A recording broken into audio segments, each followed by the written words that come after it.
मातु जगदम्बे शरण में आबि बैसल छी।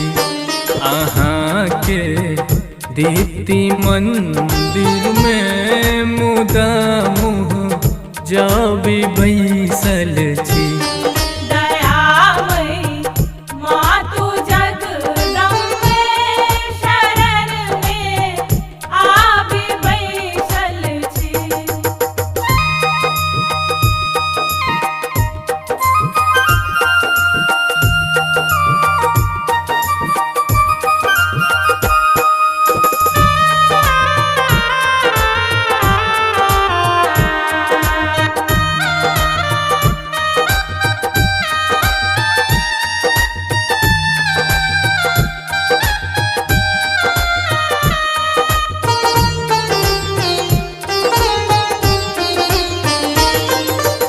बैसल कानी गाबैल अपन में के मनाबैल।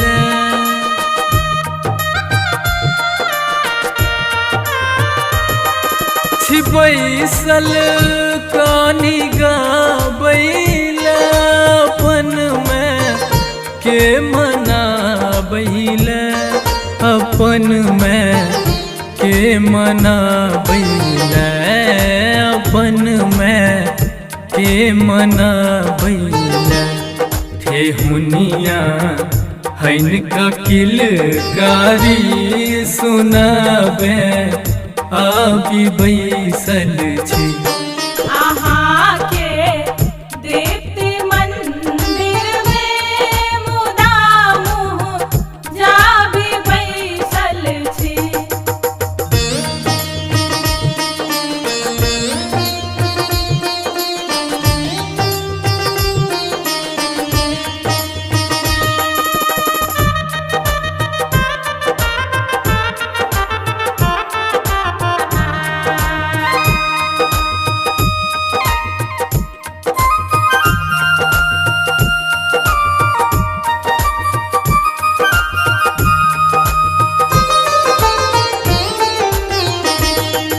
रुसल रहू और ने जननी हमर प्रिय बाल हठ सोमा।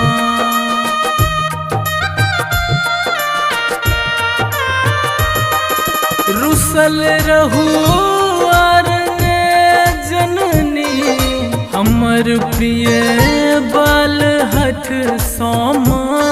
हमर प्रिय बाल हठ सोमा हमर प्रिय बाल हठ सोमा। भकुइया बन कहे के मैं डराबे आबि बैसल छी।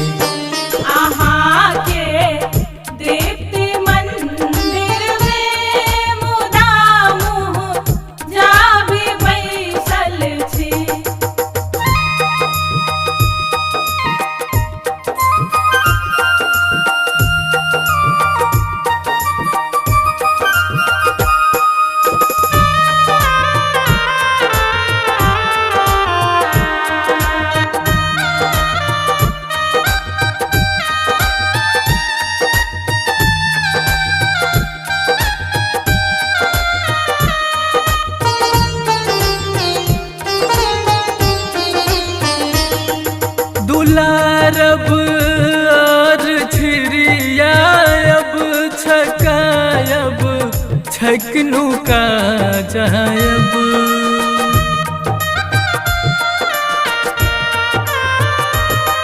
दुलारब और छिरियाब छकायब छकनू का जायब।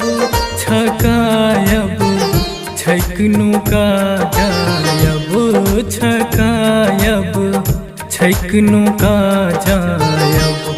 खनहि दृग मुनि के माता चिन्हाबे आबि बैसल छी।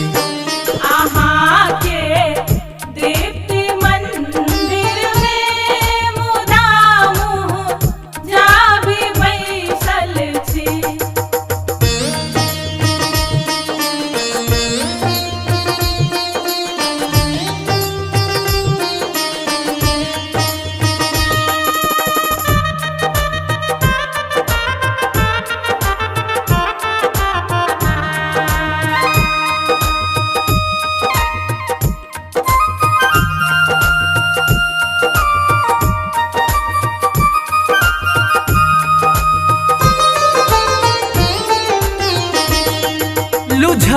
पद रज परा जायब धोपो छब दाग आचर सा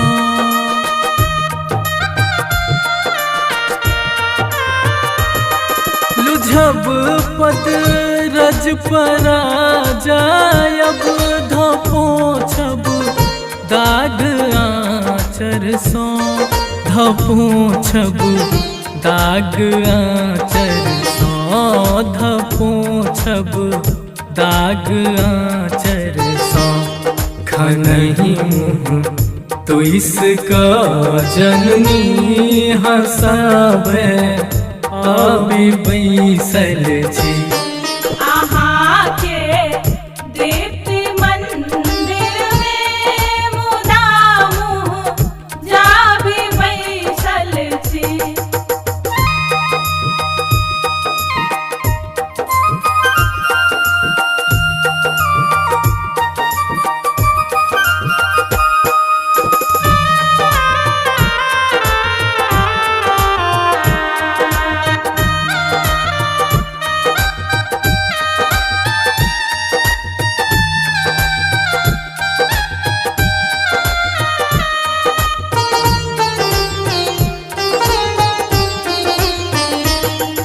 दुखक किछु बात बतियाब दरस पुनि देव कहू कहिया